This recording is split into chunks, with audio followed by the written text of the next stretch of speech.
ये देखो दोस्तों, ये मैंने तिल और मूंगफली से बनाई है खास बर्फी। इस बर्फी की खास बात यह है कि आप देख सकते हो कि अच्छे से सेट है, लेकिन जब मैं दोस्तों इसको तोड़ के दिखाऊं तो एकदम सॉफ्ट है। और इसके पीछे एक बहुत इंपॉर्टेंट हलवाइयों की ट्रिक है दोस्तों। यही नहीं, इस रेसिपी में आप ये भी देखना कि भुनाई कैसे एकदम परफेक्ट करें, परफेक्ट रिजल्ट कैसे आए।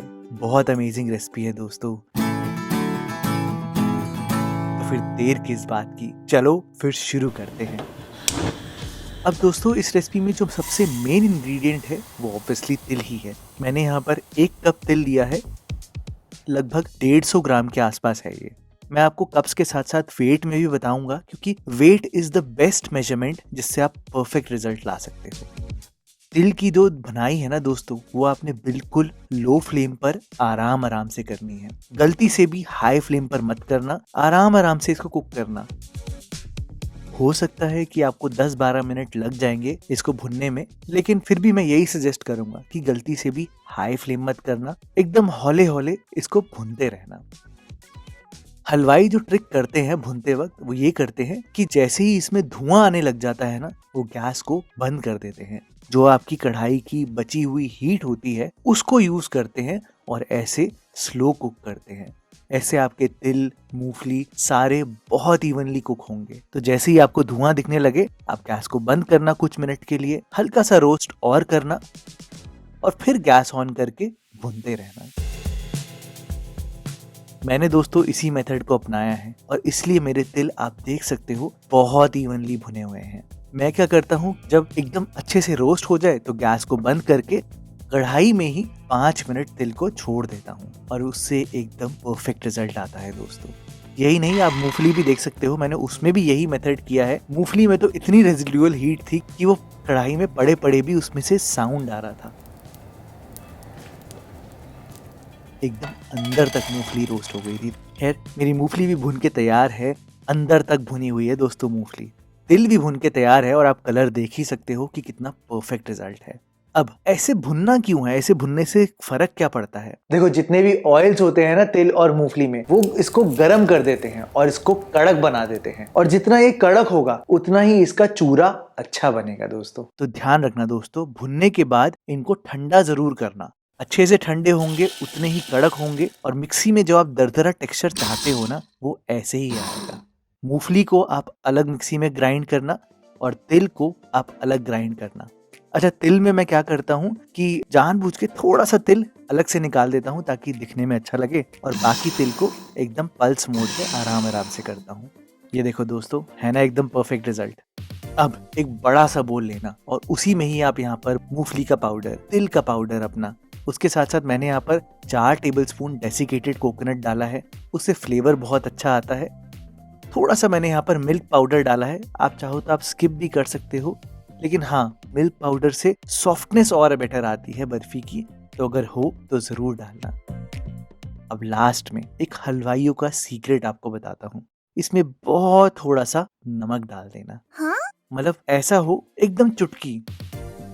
और सच में दोस्तों, वो मूंगफली के फ्लेवर को बहुत ज्यादा एनहांस करता है। मुझे भी पहले बिलीव नहीं हुआ था, लेकिन जब मैंने मल्टीपल टाइम्स ट्राई करके देखा, तब सच में फ्लेवर में फर्क तो बहुत आता है। इन सारी चीजों को आप मिला देना और साइड में रख देना, और आगे बढ़ने से पहले अपनी थाली जरूर रेडी करके रख लेना। देखो, मैं तो बटर पेपर लगा कर रखता हूँ, थोड़ा निकालने में काटने में आसानी होती है। आप अगर सिंपल घी भी लगाओगे तो भी चलेगा, लेकिन रेडी करके रखना पहले, क्योंकि बाद में टाइम नहीं मिलेगा। अब बात कर लेते हैं चाशनी की, कि चाशनी एकदम परफेक्ट कैसे बने, कि वो सॉफ्ट भी हो और एकदम परफेक्टली सेट भी हो। तो दोस्तों, इसमें हलवाई एक ट्रिक करते हैं। पहले तो आप रेशियो देख लो, 1 कप यानी कि 250 ग्राम यहाँ पर चीनी ली है। 1 कप काफी होगी दोस्तों, इससे ज्यादा मत लेना, नहीं तो ज्यादा मीठा मीठा लगेगा। अब 1 कप चीनी में आप सिर्फ आधा कप पानी डालना और सबसे पहले गैस को लो फ्लेम पर रखना। गलती से भी हाई फ्लेम पर जल्दबाजी में काम मत करना। सबसे पहले जो आपने काम करना है वो ये है कि चीनी को डिसॉल्व करना है। चीनी पूरी घुल जानी चाहिए चाशनी में।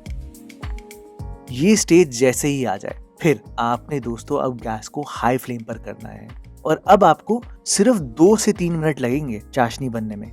सीरियसली मजाक नहीं कर रहा, तो गैस के पास खड़े रहना, हिलना मत बिल्कुल भी।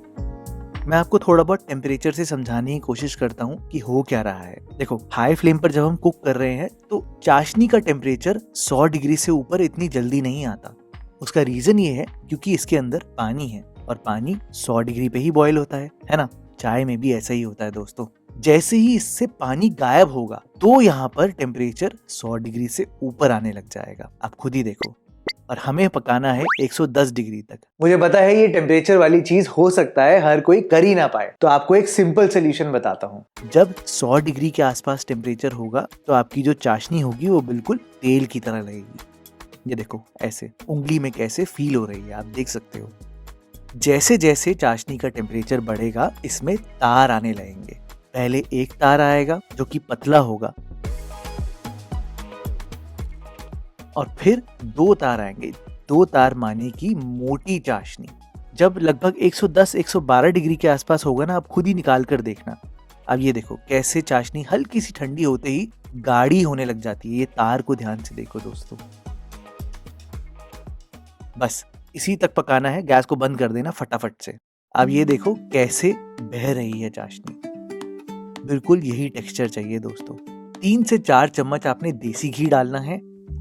अब हलवाई सीक्रेट क्या करते हैं कि जिससे कि वो सॉफ्ट टेक्सचर आता है, क्योंकि चाशनी तो ये हार्ड हो जाएगी। सिंपल सी बात है दोस्तों, वो इसमें ग्लूकोज सिरप या कॉर्न सिरप मिलाते हैं। अब ये तो आपके पास घर पे होगा नहीं, तो मेरे कहने पे आप यहाँ पर शहद डालना। आजकल के जो शहद होते हैं उसमें भी कॉर्न सिरप एडेड ही होती है मोस्ट ऑफ द टाइम, तो यहाँ पर आपकी बर्फी को वो फुल सपोर्ट देगा। शहद के साथ साथ इलायची का पाउडर भी इसी टाइम पर डालना, ताकि सारी इलायची की खुशबू पूरी बर्फी में फैल जाए। सारी चीजों को अच्छे से मिलाना और अब फटाफट से यहाँ पर वो जो तिल और मूंगफली का मिक्सचर था ना, उसे डालना। इसे अच्छे से मिलाना एकदम कोने कोने तक और फटाफट से आपने ट्रांसफर करना है अपनी थाली में। इसका टेक्सचर ध्यान से देखो दोस्तों। अभी आपको गीला लग रहा है ना, विद इन फ्यू मिनट्स ही ये सेट होने लग जाता है, हार्ड होने लग जाता है। तो फटाफट ट्रांसफर करना और एक कटोरी की हेल्प से इसको बिल्कुल इवन आउट कर देना। देखो, मैंने तो थोड़ा सा जो तिल बचा हुआ था उसे डाल दिया है ऊपर से सजाने के लिए और फिर इवन आउट किया है, थोड़ा दिखने में अच्छा लगता है। बस अब 1 घंटे बाद आप यहाँ पर चेक करना और बर्फी एकदम परफेक्टली सेट हो चुकी होगी। मैं आपको दोस्तों काट के दिखाता हूँ। ये देखो कितनी इजीली कट रही है बर्फी। क्यों? क्योंकि बाहर से सेट होने के बावजूद ये अंदर से काफी सॉफ्ट है। And that is the secret दोस्तों। एकदम इजीली बाहर आएगी और कई दिनों तक ये ऐसे ही सॉफ्ट रहेगी। आप बस ये ट्रिक्स का यूज करके देखना, फ्लेवर भी एकदम परफेक्ट आएगा, टेक्सचर भी परफेक्ट आएगा और आपके घर में सच में सबको बहुत मजा आएगा।